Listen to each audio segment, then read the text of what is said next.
Assalamualaikum warahmatullahi wabarakatuh. Sim kuring Mugnia. Sim kuring Nur Sakinah. Innal hamdalillah nahmaduhu wa nasta'inuhu wa nastaghfiruh wa na'udzubillahi min syururi anfusina wa min sayyiati a'malina may yahdihillahu fala mudhillalah wa may yudlil fala hadiyalah. Asyhadu an la ilaha illallah wa asyhadu anna Muhammadan abduhu wa rasuluh. Langkung dipayun hayu urang panjatkeun puji sarta syukur kahadirat Allah Subhanahu wa taala anu parantos maparing kasehatan sareng kasempatan ka urang sadayana sangkan tiasa kempel di dinten ieu. Shalawat dan salam mugi dilimpahkeun ka junjungan urang sadayana Nabi Muhammad sallallahu alaihi wasallam.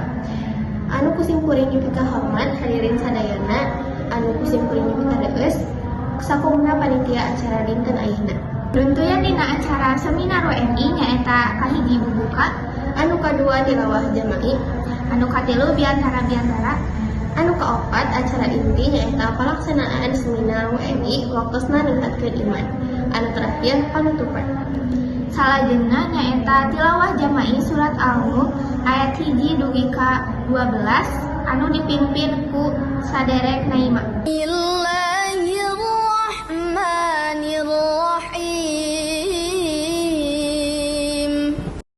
Hatur nuhun ka Naimah anu tos mimpin urang sadayana maos Al-Qur'an, mugia janten pahala kangge urang sadayana. Amin ya rabbal alamin. Teras acara inti nyaeta seminar waktosna ningkatkeun iman ka Ustad Abdullah sumangga dihaturanan.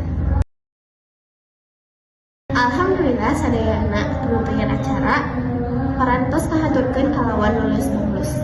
Keun dihapunten upami seueur kakirangan dina prak-prakanana. Hatur nuhun ka sadayana. Wassalamualaikum warahmatullahi wabarakatuh.